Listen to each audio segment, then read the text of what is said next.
السلام علیکم ورحمۃ اللہ وبرکاتہ نحمدہ ونصلی علی رسولہ الکریم اما بعد الحمدللہ قصص الانبیاء کی آج ہماری کلاس نمبر 18 ہے، جس کی پہلے کی کلاسز کے اندر 3 حصوں کے اندر حضرت موسیٰ علیہ السلام کا واقعہ میں نے آپ کے سامنے بیان کیا۔ اس میں ان کی پیدائش سے لے کر آگے تک بنی اسرائیل کی نجات، فرعون سے نجات کا مل جانا، اس کے بعد فرعون سے نجات کے بعد قوم کا نافرمانی کرنا، اللہ رب العالمین کا ناراض ہونا پر انہیں بار بار معاف کر دینا، 40 سال کے لیے ان کے لیے بیت المقدس کو حرام کر دیا گیا، میدان تیہ کے اندر وہ لوگ رہے۔ اسی دور میں حضرت موسیٰ کا انتقال ہو گیا، یہاں تک کا تذکرہ میں آپ کے سامنے کر چکا ہوں۔ یہ تقریباً واقعہ پورا مکمل ہو گیا تھا آپ کے سامنے کہ حضرت موسیٰ کا میدان تیہ میں ہوتے ہوئے ہی انتقال ہو جاتا ہے۔ بنی اسرائیل اس کے بعد بھی باقی رہتے ہیں، نافرمانیاں ان کی عام رہتی ہیں، بعد میں کنٹینیو انبیاء کرام کا ایک سلسلہ ان پر اللہ رب العالمین نے جاری کیا، پر یہ برابر نافرمانیاں کرتے رہے، جس کا ذکر میں ابھی آپ کے سامنے انشاءاللہ کروں گا۔ پر اس کے پہلے اس واقعے سے ہم نے کیا سیکھا؟ حضرت موسیٰ کے واقعے سے ہم نے کیا سیکھا؟ سب سے پہلی چیز جو ہم نے سیکھی وہ یہ کہ اللہ کی پلاننگ سب سے اوپر ہوتی ہے۔ چاہے آپ کے خلاف کوئی بھی پلان بنا لیا جائے، کوئی بھی سازش کر لی جائے، کوئی بھی تیاریاں کر لی جائے، اب حضرت موسیٰ کو مٹانے کے ارادے سے لڑکوں کو ذبح کیا جا رہا ہے، پر اللہ اگر بچانے پر آ جائے تو اس کی پلاننگ کو کوئی فیل نہیں کر سکتا۔ تو ہمیں یہاں پر یہ بات پتا چلی کہ اللہ کی پلاننگ سب سے اوپر ہوتی ہے۔ جب وہ بچانے پر آئے تو بچاتا ہے، اور جب مارنے پر آئے تو مارتا ہے۔ دوسری چیز، خوف کی حالت میں بھی دعوت کا کام کرنا ایک مومن کی ذمہ داری ہے، کہ حضرت موسیٰ خوف کے اندر تھے، پریشانی کے اندر تھے، تکلیفوں کے اندر تھے، گھر سے باہر مدین میں رہے، وہاں سے آئے، موسیٰ فرعون کا ڈر تھا، پر ڈر کے اندر بھی آپ نے دعوت کا کام کبھی بند نہ کیا۔ اس سے ہمیں نصیحت یہ ملتی ہے کہ اگر آج ہمارے خلاف بھی حالات بن جائیں، بادشاہ یا وقت کا ذمہ دار ہمارے خلاف ہو جائے، حکومتیں ہمارے خلاف ہو جائے، تب بھی ہمیں دعوت اللہ کا کام کبھی بھی بند نہیں کرنا چاہیے۔ تو ڈر کے اندر بھی دعوت کا کام کرنا ایک مومن کی ذمہ داری ہے۔ تیسری چیز، تکبر تباہی کی سب سے بڑی وجہ ہے۔ تکبر تباہی کی سب سے بڑی وجہ ہے۔ آپ دیکھیے فرعون کے پاس کیا تھا، وہ جانتا تھا، جبکہ قرآن کریم نے اللہ رب العالمین نے کئی جگہ جب واقعے کو ذکر کیا تو اللہ تعالیٰ اشارہ بھی کرتا ہے کہ وہ لوگ حق کو جانتے تھے پر اس کے بعد بھی حق کا انکار کیا۔ کس وجہ سے؟ تکبر کی وجہ سے۔ فرعون نے کیا کہا حضرت موسیٰ کو؟ انا ربکم الاعلی، میں تمہارا بڑا رب ہوں، کس رب کی طرف مجھے بلا رہے ہو، میں تو ہی رب ہوں۔ یعنی تکبر نے اسے برباد کر دیا۔ تکبر بربادی کی سب سے بڑی وجہ ہوتی ہے، تو اس لیے ہمیں کبھی بھی تکبر نہیں کرنا چاہیے، اپنے آپ کو بڑا نہیں سمجھنا چاہیے، کیونکہ طاقت، قوت اور اختیار صرف اللہ رب العالمین کا ہے۔ وہی جسے چاہتا ہے عزت دیتا ہے، اور جسے چاہتا ہے ذلیل اور رسوا کر کے رکھ دیتا ہے۔ چوتھا پوائنٹ چاہیں تو اس کو آپ بنا لیں کہ عزت اور ذلت اللہ کا اختیار ہے، جسے چاہتا ہے عزت دیتا ہے، جسے چاہتا ہے ذلت دیتا ہے۔ انہوں نے چاہا حضرت موسیٰ کو ذلیل کرنا، اللہ رب العالمین نے حضرت موسیٰ کو عزت دے دی، اور فرعون نے چاہا عزت، اللہ نے اسے ذلیل کر دیا۔ تو آپ پوائنٹ نمبر 4 لکھ لیجئے کہ عزت اور ذلت کا اختیار اللہ کے ہاتھ میں ہے۔ اس کے بعد اگلا پوائنٹ نمبر 5، عقیدہ ہمیں ہر تکلیف سے، ہر پریشانی سے بچاتا ہے۔ صحیح عقیدہ ہمیں ہر پریشانی سے بچاتا ہے۔ یہ کہاں پتہ چلا؟ کہ جب جادوگر حضرت موسیٰ علیہ السلام کے مقابلے کے اندر آئے، آپ کے سامنے مقابلہ کیا گیا، آپ کو ایک خوف محسوس ہوا کہ کہیں ایسا نہ ہو، کہیں ایسا نہ ہو جائے یہ لوگ اچانک اژدہے بن گئے، آپ کے دل میں خوف پیدا ہوا، تب اللہ تعالیٰ نے آپ کو عقیدے کی طاقت یہ بتائی کہ اگر تیرا اللہ پر ایمان ہے تو اپنی لاٹھی کو پھینک، اللہ تیری حفاظت کرے گا۔ تو 5واں پوائنٹ ہمیں یہ پتا چلا کہ عقیدہ مومن کو، صحیح عقیدہ مومن کو ہر پریشانی سے بچاتا ہے۔ صحیح عقیدہ مومن کو ہر پریشانی سے بچاتا ہے۔ پوائنٹ نمبر 6 یہ پتا چلا کہ حق ہمیشہ غالب ہوتا ہے۔ آپ نے دیکھا کتنی کوشش کی گئی، کتنی پریشانیاں دی گئی، کتنی پلاننگ کی گئی، لڑکوں کو ذبح کر دیا گیا، حضرت موسیٰ کے خلاف پلان بنا لیا گیا، لشکر لے کر پیچھے آ گئے، پر باقی کون رہا؟ حق۔ اور برباد کون ہوا؟ باطل۔ باطل کو برباد ہونا پڑا۔ کیوں؟ کیونکہ یہ اللہ تعالیٰ کا ازل سے فیصلہ ہے کہ حق کبھی بھی مغلوب نہیں ہوتا، حق غالب ہوتا ہے، حق ہمیشہ اوپر ہوتا ہے۔ پوائنٹ نمبر 7 صبر کا پتا چلا کہ صبر کی کیا اہمیت ہے، کہ حضرت موسیٰ علیہ السلام نے صبر کیا، ہر تکلیف کے مقابلے میں، ہر پریشانی کے مقابلے میں، گالیوں کے مقابلے میں، الزام کے مقابلے میں، تو پتا چلتا ہے کہ صبر کی بہت اہمیت۔ اور صبر کی پیچھے میں جتنے انبیاء کے واقعات بتاتا چلا آیا ہوں، تقریباً ہر ایک کے اندر آپ کو صبر کا درس بار بار ملے گا۔ پوائنٹ نمبر 8 دعوت کے اندر نرمی کا استعمال ہونا چاہیے۔ دعوت و تبلیغ کے اندر نرمی کا استعمال ہونا چاہیے، کہ جب اللہ رب العالمین نے حضرت موسیٰ اور ہارون کو فرعون کی طرف بھیجا تو کہہ کر بھیجا فَقُولَا لَهُ قَوْلًا لَيِّنًا، اس سے نرمی سے بات کرنا، سختی سے بات نہ کرنا۔ چاہے سامنے والا آپ سے سختی سے بات کرے، بدتمیزی کرے، پر آپ کی یہ ذمہ داری ہے کہ آپ نرمی کے ساتھ بات کریں۔ اللہ تعالیٰ آپ کی باتوں کے اندر انشاءاللہ اثر ڈالے گا۔ پوائنٹ نمبر 9 استقامت کی فضیلت پتا چلی، دین میں جمنا۔ استقامت مطلب دین میں جمنا، دین میں جمنے کی فضیلت پتا چلی، کہ جادوگروں نے کہا تھا فرعون بدلہ کیا دو گے؟ کہا پیسہ دوں گا، انعام دوں گا۔ اب جب اللہ تعالیٰ پر ایمان لے آئے تو کہا ہاتھ پیر کاٹ ڈالوں گا۔ پھر بھی انہوں نے کہا اللہ تو ہمیں صبر کی طاقت دے، تو ہی صبر کی طاقت دینے والا ہے۔ تو اس سے پتا چلتا ہے کہ دین میں استقامت ضروری ہے۔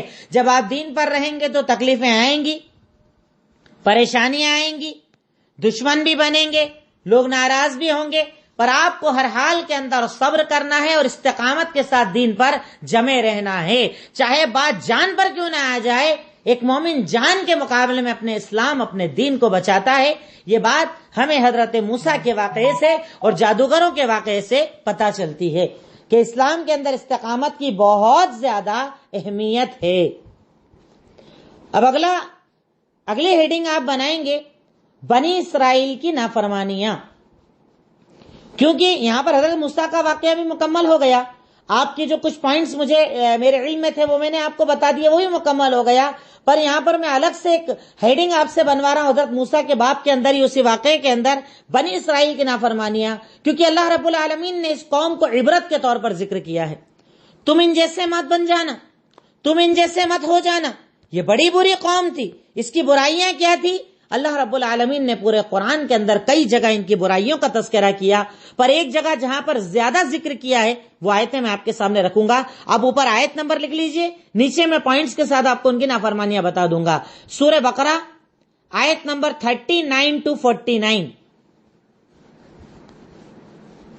سورہ بقرہ آیت نمبر 39 سے 49 میں اللہ رب العالمین نے بنی اسرائیل کی نافرمانیوں کا تذکرہ کیا ہے۔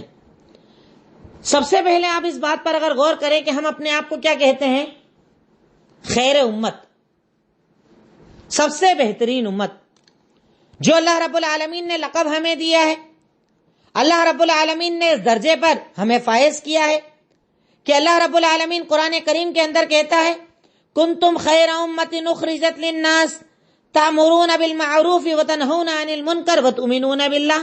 اللہ تعالیٰ سورہ آل عمران آیت نمبر 110 کے اندر ارشاد فرماتا ہے کہ یقیناً تم سب سے بہترین امت ہو۔ سورہ آل عمران آیت نمبر 110۔ اللہ تعالیٰ نے کہا تم سب سے بہترین امت ہو جسے اللہ رب العالمین نے اس دنیا کے اندر بھیجا ہے، اور بہترین اس لیے ہو کیونکہ تم لوگوں کو بھلائی کا حکم دیتے ہو اور برائی سے روکتے ہو، اور اللہ پر ایمان رکھتے ہو۔ اس بنیاد پر اللہ تعالیٰ نے تمہیں یہ اعزاز دیا ہے، یہ انعام دیا ہے، یہ پوسٹ عطا کر دی ہے کہ اللہ تعالیٰ نے تمہیں سب سے اوپر، سب سے اعلیٰ، سب سے افضل بنا دیا۔ یعنی اس دنیا کے اندر اگر کوئی امت سب سے افضل ہے تو وہ محمد الرسول اللہ صلی اللہ علیہ وسلم کی امت، کہ اللہ رب العالمین نے اسے خیر امت بنا دیا۔ پر کیا یہ لقب ہمیں ہی دیا گیا یا ہم سے پہلے بھی کسی کو دیا گیا؟ تو وہ آیت جو میں آپ کے سامنے میں نے اوپر آیت نمبر کوڈ کی ہے، اس میں اللہ تعالیٰ نے یہی جملہ، یہی فضیلت اللہ رب العالمین نے سورہ بقرہ آیت نمبر 47 کے اندر بنی اسرائیل کو بھی کہا کہ میں نے تمہیں سارے عالم پر افضل بنا دیا ہے. یعنی اللہ رب العالمین نے ہم سے پہلے یہ جملہ بنی اسرائیل کو کہا کہ میں نے تمہیں سب سے افضل بنا دیا ہے. پر اس کا مطلب یہ نہیں ہے کہ اگر افضل اللہ نے بنا دیا ہے تو تمہاری افضلیت ہمیشہ باقی رہے گی. عمل کرو گے تو افضل رہو گے، نہیں تو اللہ تمہیں ذلیل اور رسوا کر دے گا. جو آج یہ امت ذلیل ہے اور رسوا ہے، دشمنوں کے رعب کے اندر ہے، ڈر کے اندر ہے، بزدلی کے اندر ہے، اس کی وجہ ہے ہماری بے عملی. کہ اللہ نے تو ہمیں سورہ آل عمران آیت نمبر 110 میں کہا کہ تم سب سے بہترین امت ہو، پر اگر بے عمل رہو گے تو ذلیل ہو جاؤ گے. کیونکہ اللہ تعالیٰ نے یہی بات بنی اسرائیل کو بھی کہی، بنی اسرائیل سے بھی کہا کہ تم سب سے بہترین امت ہو، پر کب؟ جب عمل کرو گے. اور اگر عمل نہیں کرو گے اللہ تمہیں ذلیل کر کے رکھ دے گا. اللہ تعالیٰ نے بنی اسرائیل کی کئی نافرمانیوں کا ذکر ایک ساتھ ان آیتوں کے اندر کیا، اور اس کے اپوزٹ ہمیں بننا ہے، یعنی ہمیں وہ عمل کبھی بھی نہیں کرنا ہے. سب سے پہلی برائی نافرمانی ان کی بتائی وعدہ خلافی، وعدہ کر کے پورا نہ کرنا. اللہ تعالیٰ ارشاد فرماتا ہے سورہ بقرہ آیت نمبر 40، یا بنی اسرائیل اذکروا نعمتی التی انعمت علیکم واوفوا بعہدی اوفی بعہدکم وایایا فرہبون.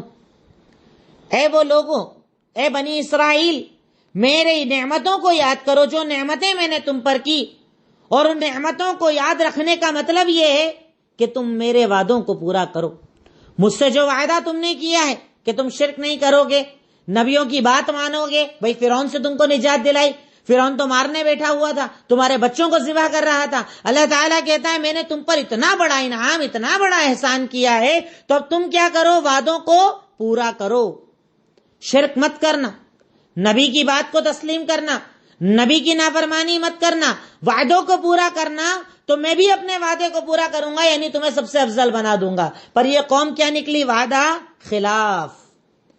ابھی فرعون سے نجات پائے وہیں شرک شروع کرنے کی بات کر رہے تھے. میں نے بتایا پیچھے آپ کو ہمارے لیے ایک بت بنا دو، اور آگے چل کے شرک بھی کیا، بت پرستی بھی کی، بچڑا بھی بنا لیا. یعنی اللہ نے جو وعدہ کیا اس وعدے کی نافرمانی کی تو اللہ رب العالمین نے اس قوم کو ذلیل کر دیا. ہم بھی سوچیں یہاں پر، ہم سے بھی وعدہ لیا ہے اللہ نے توحید کا، ہم سے بھی وعدہ کیا ہے اللہ نے عزت کا، ہم سے بھی کہا اللہ تعالیٰ نے کہ زمین کے خلیفہ تم رہو گے، پر اگر وعدہ خلافی کرو گے تو اللہ تمہیں برباد کر کے رکھ دے گا. پوائنٹ نمبر 1، سب سے پہلی نافرمانی وعدہ خلافی کرنا. دوسری چیز وَإِيَّايَ فَارْهَبُونَ، اور صرف مجھے سے ڈرنا. یعنی ان کی دوسری نافرمانی کیا تھی کہ اللہ سے نہیں ڈرتے تھے، اللہ سے نہیں ڈرتے تھے. اور اس کے مقابلے میں یعنی آپ یہ نافرمانیاں سمجھتے جائیں، اس کا اپوزٹ اپناتے چلے جائیں تو آپ کو بات سمجھ میں آ جائے گی انشاءاللہ. دوسری برائی، دوسری نافرمانی کیا تھی اس قوم کی؟ اللہ سے نہ ڈرنا. نبیوں کو قتل تک کر ڈالا ان لوگوں نے، نبیوں کی باتوں کو تسلیم نہ کیا، بار بار انبیاء کی نافرمانی کرتے رہے. نبی کہتے یہ کرو، اس کا اپوزٹ کر کے دکھاتے. اللہ کہتا من و سلوہ بولتے نہیں، زمین کا گلہ دو. بار بار ان لوگوں نے نافرمانی کی اور اللہ کا ڈر نہیں رکھا، جبکہ انہیں اللہ سے ڈرنا چاہیے تھا. ہمیں بھی حکم دیا اللہ نے کہ مجھ سے ڈرو. ڈر کا مطلب زندگی کو سدھارو، عمل کو سدھارو. اگر آج ہم میں سے بھی کوئی اللہ سے نہ ڈرے تو گویا کہ وہ بنی اسرائیل کی روش کے اوپر ہے، بنی اسرائیل کے راستے کے اوپر ہے. تیسری چیز، ہماری باتوں کا انکار مت کرنا. مطلب ان لوگوں نے اللہ کی باتوں کا انکار کیا، اللہ اور اس کے رسول کی باتوں کا انکار کیا. ایسے لکھ لیجئے آپ کہ انہوں نے اللہ اور اس کے رسول کی باتوں کا انکار کیا، اللہ اور اس کے رسول کی باتوں کا انکار کیا. اللہ نے جو احکامات دیے اسے نہ مانا، نبی جو تعلیمات لے کر آئے اسے نہ مانا. یعنی اللہ اور اس کے رسول کی باتوں کا انکار کیا کرتے تھے. تو اگر آج ہم بھی انکار کریں، انکار دو شکل میں ہوتا ہے. ایک تو یہ کہ اللہ آپ کو کہے یہ حرام ہے، آپ بولا نہیں میں نہیں مانتا، میں تو اسے حلال مانوں گا. ایک تو یہ انکار، اس کی جرات بہت کم لوگ رکھتے ہیں. پر ایک یہ ہے کہ پتہ ہے حرام ہے پر پھر بھی عمل کرنا، یہ بھی ایک طریقے کا انکار ہے جسے اللہ رب العالمین پسند نہیں فرماتا. اللہ تعالیٰ اپنی رضامندی کا اظہار نہیں فرماتا. تو ان لوگوں نے کیا کیا؟ اللہ اور اس کے رسول کی باتوں کا انکار کیا۔ چوتھی برائی ان کی، آیتوں کو بیچا کرتے تھے، دین کی باتوں کو بیچا کرتے تھے۔ بھیا بیچ کیسے سکتے ہیں آپ دین کی باتوں کو؟ دین کیسے بیچا جا سکتا ہے؟ دین بیچنے کا مطلب یہ ہے کہ اپنے فائدے کے لیے حرام کو حلال کر لیتے، حلال کو حرام کر لیتے۔ ایک ایک پوائنٹ پر آپ غور کرتے چلے جانا اور اپنے سماج اور معاشرے کو دیکھتے چلے جانا۔ بنی اسرائیل نے جو جو عمل کیا ہو بہو وہی عمل کیا ہماری قوموں کے اندر نہیں پایا جاتا۔ کیا کرتے تھے؟ وہ آیتوں کو بیچا کرتے تھے۔ اس کا مطلب کیا ہوا کہ حرام کو اپنے فائدے کے لیے حلال کر لیتے اور حلال کو اپنے فائدے کے لیے حرام کر دیتے۔ جیسے ان کے اندر ہوتا کیا تھا، کوئی امیر آدمی چوری کرتا تو بولتے اس کو سزا دے دو، کچھ دنوں کے لیے قید کر دو۔ غریب چوری کرتا بولے اس کے ہاتھ کاٹ دیے جائیں گے۔ یعنی لوگوں کو دیکھ کر فیصلے بدلے جاتے تھے، فائدوں کو دیکھ کر فیصلے بدلے جاتے تھے۔ آج ہمارے یہاں بھی تو یہی چلتا ہے۔ مولانا میرے پاس 20 لاکھ کا مال ہے، 20 لاکھ کی زکات کتنی ہوتی ہے؟ آپ نے بتایا 2.5% سے اتنی ہوتی ہے۔ وہ بولتے ہیں ارے مولانا زکات زیادہ ہو جائے گی، تو مولانا صاحب ان کو ہلا دے دیتے ہیں، ایسا کرو زکات جب فرض ہو اپنی بیوی اور اپنے بچوں کو ہدیہ کر دو، گفٹ کر دو پیسہ، جب ٹائم نکل جائے تب ان سے واپس لے لینا۔ لون کرانا تو حرام ہے، کر سکتے کہ نہیں کر سکتے اس کے لیے گلیاں نکال لینا۔ ہر حرام کے لیے ہمارے یہاں پر لوگ گلیاں نکالتے ہیں اپنے فائدے کے لیے۔ اسی کا نام ہے دین کو بیچنا۔ دنیا کے بدلے، معمولی قیمتوں کے بدلے اپنے دین کو بیچ دینا۔ آج ہماری بہن بیٹیاں پردوں کو بیچ بیٹھی ہیں ذرا سے فائدے کے لیے، اپنے حسن کی نمائش کے لیے، اپنے آپ کو ظاہر کرنے کے لیے، اپنے آپ کو سپیریئر بتانے کے لیے کہ آج ہماری امت یہی عمل نہیں کرتی کہ اللہ کی آیتوں کو ہم بیچتے ہیں، جبکہ شریعت کے اصول فکس ہیں، شریعت کے احکامات فکس ہیں، حلال حرام فکس ہے۔ وہ لوگوں کو دیکھ کر بدلا نہیں جاتا۔ اگلا ان کی برائی، 5ویں نمبر، حق اور باطل کو ملا دیا کرتے تھے اور حق کو چھپایا کرتے تھے۔ حق اور باطل کو ملا دیا کرتے تھے اور حق کو چھپایا کرتے تھے۔ آج ہمارے یہاں بھی ہوتا ہے یہ، سچ دیکھنے نہیں دیتے۔ سچا دین کیا ہے؟ صاف صاف قرآن، صاف صاف حدیث۔ اس کے اندر رسمیں نہیں، اس کے اندر بدعات نہیں، اس کے اندر خرافات نہیں، اس کے اندر بددینی نہیں، اس کے اندر شرک نہیں، اس کے اندر اللہ کے سامنے کسی اور کو کھڑا کرنا نہیں، اس کے اندر یہ سارے سسٹم جو ہمارے یہاں چلے ہیں وہ نہیں۔ پر ہمارے یہاں بھی لوگ حق کو چھپاتے ہیں اور حق اور باطل کو ایسا مکس کر کے رکھ دیا کہ دور سے دیکھنے والا اسے ہی دین سمجھتا ہے۔ ایک عام آدمی کی نظر میں دین کیا؟ شرک کرتے چلے جاؤ، سجدے کرتے چلے جاؤ، غیر اللہ سے مدد مانگو۔ حق کو اتنا چھپا دیا کہ لوگوں کو حق نظر ہی نہیں آتا۔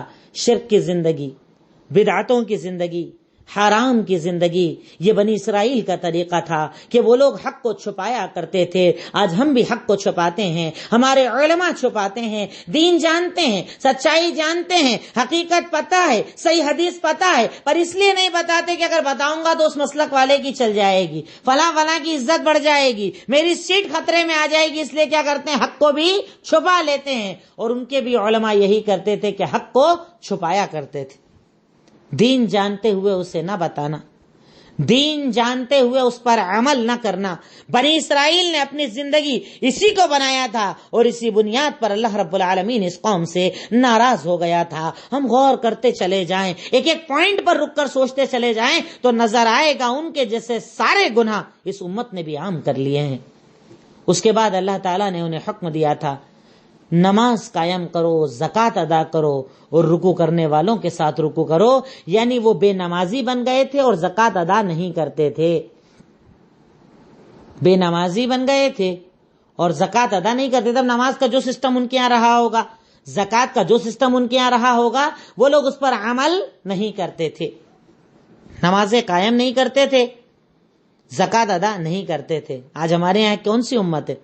ابھی 3 مہینے پہلے کورونا میں جب موت دیکھی کیسے ہو گئے تھے نمازی، جہاں ملو سبحان اللہ الحمدللہ زبان پر چل رہا تھا سب کے، داڑیاں باہر آ گئی تھی، روپٹے پردے نہیں کھل رہے تھے، بالکل مسلح پر مسلح بچھے ہوئے تھے، ایک ختم دوسری، نفل نمازیں، قرآن، نہ جانے کیا کیا چل رہا تھا۔ ابھی ذرا سا موت کا ڈر نکلا، وہی پرانی زندگی، روش بدل لی۔ میں اکثر اس بات کو ایسے کہتا ہوں کہ نعوذ باللہ ہم میں سے کئی جاہل لوگ ایسے ہیں جو اللہ تعالیٰ کو ڈرامہ، نوٹنکی جس کو بولتے تھے پرانے دور میں، اب اسے ڈرامہ کہا جاتا ہے، گاؤں کے اندر آج بھی چلتا ہے۔ وہ ہمارے یہاں لوگ اللہ رب العالمین کو بھی نعوذ باللہ نوٹنکی اور ڈرامہ دکھاتے ہیں، کیسا؟ ذرا سا ڈر آیا، خوف آیا، رمضان آیا، داڑھی رکھ لی، ٹوپی لگا لی، نمازیں پڑھ لی، روپٹے اوڑھ لیے، برقعے پہن لیے، اور جہاں وہ دور گزرا پھر وہی بددینی کا ماحول. جیسے ڈرامے کے اندر ہوتا ہے کہ ایک جوان آدمی بڈھے کا کیریکٹر لے لیتا ہے تو نقلی داڑھی لگاتا ہے، نقلی زندگی بتاتا ہے. نعوذ باللہ، کیا آپ اللہ کو یہ بتا رہے ہو کہ اللہ دیکھ میں 2 مہینے رمضان کے اندر میں نے تیری عبادت کر لی، اب نافرمان بن گیا تو کیا اللہ تعالیٰ تیری نافرمانی کو نہیں دیکھتا؟ بے نمازی ہونے کو نہیں دیکھتا؟ تو زکوٰۃ چھپاتا اللہ نہیں دیکھتا؟ ارے میں کہتا ہوں اگر آج مسلم قوم طریقے سے، صحیح طریقے سے، ایمانداری سے زکوٰۃ نکالنے لگ جائے تو مسلمانوں کی غریبی کا خاتمہ ہو جائے، مسلمانوں کی غربت کا خاتمہ ہو جائے. اتنا زیادہ زکوٰۃ کو دبایا جاتا ہے، کروڑوں اربوں کی زمینیں لے کر بیٹھے ہیں، لاکھوں کی کھیتیاں کرتے ہیں اور 2-4 بوری گیہوں دے کر سمجھتے ہیں ہم نے زکوٰۃ ادا کر دی. ارے زکوٰۃ تیرا حق نہیں ہے، زکوٰۃ غریب کا حق ہے جو تجھے نکالنا پڑے گا، اور نہیں نکالے گا تو اللہ تعالیٰ کا عذاب تجھ پر آئے گا. پوائنٹ نمبر 7، جو بولتے تھے اس پر عمل نہیں کرتے تھے. جو بولتے تھے اس پر عمل نہیں کرتے تھے. یہ بھی ان کی ایک بہت بڑی برائی تھی، جو بولتے تھے اس پر عمل نہیں کرتے تھے. آج ہمارے یہاں بھی تو ہوتی ہیں نا ساری چیزیں، بولا تو بہت جاتا ہے پر عمل کرتا کون ہے؟ باتیں تو بہت کرتے ہیں پر عمل کرتا کون ہے؟ دوسروں کو بتانا آسان، دوسروں کو سکھانا آسان، دوسروں پر انگلی اٹھانا آسان، دوسروں کے عیب کو دیکھنا آسان، دوسروں پر الزام تراشیاں کرنا آسان، دوسروں کی غیبتیں کرنا آسان، دوسروں سے حسد کرنا آسان، پر اپنے گریبان میں جھانک کر کون دیکھتا ہے؟ جبکہ اللہ تعالیٰ ہمیں حکم دیتا ہے کہ لما تقولون ما لا تفعلون. کیوں ایسا ہے کہ بولتے تو ہو پر عمل نہیں کرتے؟ یہ بنی اسرائیل کی روش تھی کہ کہتے تو تھے پر عمل نہیں کرتے تھے، بتاتے تو تھے پر خود عمل نہیں کرتے تھے. اور اسی بنیاد پر اللہ رب العالمین اس قوم سے ناراض ہو گیا. اللہ رب العالمین کا ان پر عذاب نازل ہوا، اور اسی میں اللہ رب العالمین نے ایک حکم دیتے ہوئے ارشاد فرمایا وَاسْتَعِينُوا بِالصَّبْرِ وَالصَّلَاةِ وَإِنَّهَا لَكَبِيرَةٌ إِلَّا عَلَى الْخَاشِعِينَ. کہ یقیناً مدد اگر اللہ کی ضرورت پڑ جائے تمہیں مدد کی تو اللہ تعالیٰ کے آگے مدد مانگو. کس چیز کے ذریعے؟ صبر اور نماز کے ذریعے. جب بھی پریشان ہو جاؤ، جب بھی تکلیف کے اندر آ جاؤ، جب بھی راستے چاروں طرف سے بند ہو جائیں، قرضہ بڑھ جائے، بیماریاں بڑھ جائے، تکالیف کا دور ہو، راستے نظر نہ آئیں، پریشانیاں جب حد سے زیادہ گزر جائیں تو کیا کرو؟ نماز اور صبر کے ذریعے اللہ سے مدد مانگو. فرض نمازیں پڑھ کر، نفل نمازیں پڑھ کر، تہجد پڑھ کر اللہ سے مدد مانگو. اللہ تعالیٰ یقیناً مدد کرے گا، کیونکہ اللہ رب العالمین مدد کرنے والا ہے. اللہ رب العالمین مومن بندوں کی مدد فرماتا ہے. اللہ رب العالمین مومن بندوں کے ساتھ ہے. اللہ تعالیٰ ان کی پریشانیوں کو دور کرتا ہے. شرط یہ ہے کہ وہ اللہ رب العالمین سے مانگے تو صحیح، اللہ کے آگے جھکے تو صحیح. اگر یہ عمل کریں تو اللہ رب العالمین ان کی مدد فرماتا ہے، جس کا ذکر اللہ تعالیٰ سورہ بقرہ آیت نمبر 45 کے اندر کرتا ہے. وَاسْتَعِينُوا بِالصَّبْرِ وَالصَّلَاةِ. مدد مانگو اللہ تعالیٰ سے صبر اور نماز کے ذریعے. پر یہ بات بڑی ہے ان لوگوں کے لیے جو اللہ سے نہیں ڈرتے، یعنی جو اللہ سے ڈرتا ہے اس کے لیے یہ عمل بہت زیادہ آسان ہو جاتا ہے. غرض یہ کہ اللہ رب العالمین نے بنی اسرائیل کی کچھ بڑی بڑی برائیوں کو یہاں پر بتایا، اور 8ویں اور آخری برائی جو اللہ تعالیٰ نے بیان فرمائی وہ یہ کہ وہ لوگ لوگوں کو بھلائی کا حکم نہیں دیتے تھے اور برائی سے نہیں روکتے تھے. بھلائی کا حکم دیتے نہیں تھے اور برائی سے روکتے نہیں تھے، جس کو ذکر اللہ تعالیٰ نے کرتے ہوئے ارشاد فرمایا لعن الذین کفروا من بنی اسرائیل علی لسان داؤد وعیسی ابن مریم، کہ اللہ رب العالمین کی طرف سے لعنت ہوئی ہے. سورہ مائدہ آیت نمبر 78 کے اندر آپ لکھ لیجئے، ایک الگ جگہ ذکر کیا اللہ نے ان کی ایک برائی کا. سورہ مائدہ آیت نمبر 78 اللہ تعالیٰ نے ارشاد فرمایا کہ بنی اسرائیل پر لعنت کی گئی سارے نبیوں کے ذریعے. اس کی وجہ کیا تھی؟ کہ وہ لوگوں کو بھلائی کا حکم نہیں دیتے تھے اور برائی سے روکتے نہیں تھے. کیسے ہم لوگوں جیسے تھے ماڈرن، اپنے کو کیا کرنا، اپن عمل کر رہے نا کافی ہے، اپنی نماز اپنے لیے کافی ہے، ہم تو اچھا کر رہے نا، ہمیں کیا لینا دینا. یہ ان کی زندگی تھی. پر اس سے کام چلے گا؟ نہیں چلے گا. اگر آپ برائی کو دیکھتے ہوئے نہ روکیں گے عذاب آپ پر بھی آئے گا. آپ بھلائی کو جانتے ہوئے حکم نہ دیں گے عذاب آپ پر بھی آئے گا. لوگ اسی وجہ سے تو ہمارے یہاں دعوت کے کام کو بڑا ہلکا سمجھتے ہیں, دعوت دینے کو بڑا ہلکا سمجھتے ہیں, دعوت دین کو بڑا ہلکا سمجھتے ہیں. انشاءاللہ کبھی اگر اللہ تعالیٰ نے زندگی اور موقع دیا تو میں دعوت کے اوپر تو الگ سے انشاءاللہ آپ کی کلاس لوں گا کہ دعوت اللہ کی اہمیت فضیلت کیا ہے اور دعوت دینے کے طریقے کیا ہیں, مسلموں کو کیسے دی جائے, غیر مسلموں کو کیسے دی جائے. انشاءاللہ اس کا پورا ایک ٹریننگ کورس ہم لوگ کریں گے انشاءاللہ. بہرکیف دعوت اللہ جو ہے وہ بہت بنیادی کام ہے جو ایک مسلمان کی ذمہ داری ہے. اللہ رب العالمین نے اس کام کو مسلمان کی ذمہ داری بنایا ہے. تو بنی اسرائیل کیا کرتے؟ برائی کو دیکھ کر روکتے نہیں, بھلائی کا حکم دیتے نہیں. اس وجہ سے اللہ رب العالمین اس قوم سے ناراض ہو گیا. اللہ رب العالمین کا عذاب اس قوم پر نازل ہوا. اللہ تعالیٰ نے قدم قدم پر ان پر عذاب بھیجے, یہ قدم قدم پر نافرمانیاں کرتے رہے. آپ کے بعد حضرت موسیٰ کے بعد کئی انبیاء کرام آئے پر انہوں نے باتوں کو تسلیم نہ کیا. انہوں نے برابر یہاں تک کہ کئی نبیوں کو قتل بھی کر دیا, جس کا ذکر اللہ نے قرآن میں کئی جگہ کیا ہے کہ یہ لوگ انبیاء کو قتل تک کر دیا کرتے تھے. اتنے بڑے جرم تک یہ لوگ کر دیا کرتے تھے. بہرکیف یہاں پر بنی اسرائیل اور حضرت موسیٰ کا تذکرہ ایک شارٹ طریقے سے جتنا ہو سکتا تھا, پوائنٹ ٹو پوائنٹ انشاءاللہ آپ کے سامنے مکمل ہوا. کل اللہ نے چاہا تو انشاءاللہ حضرت داؤد, حضرت سلیمان کا ذکر آپ کے سامنے آئے گا. اللہ رب العالمین ہم تمام کو کہنے سننے سے زیادہ عمل کرنے کی توفیق عطا فرمائے. اور آج رات کو انشاءاللہ جو ہماری سیٹرڈے اسپیشل کلاس ہوتی ہے گوگل میٹ کے اوپر, اس کا ٹاپک رہے گا اسلام میں بیوی کے حقوق, کیونکہ شوہر کے حقوق تو بہت بتائے جاتے ہیں, بیوی کے حقوق کم بتائے جاتے ہیں, تو اس لیے ٹاپک انشاءاللہ آج رات کو آپ کے سامنے رہے گا. جزاک اللہ خیر. السلام علیکم ورحمۃ اللہ وبرکاتہ.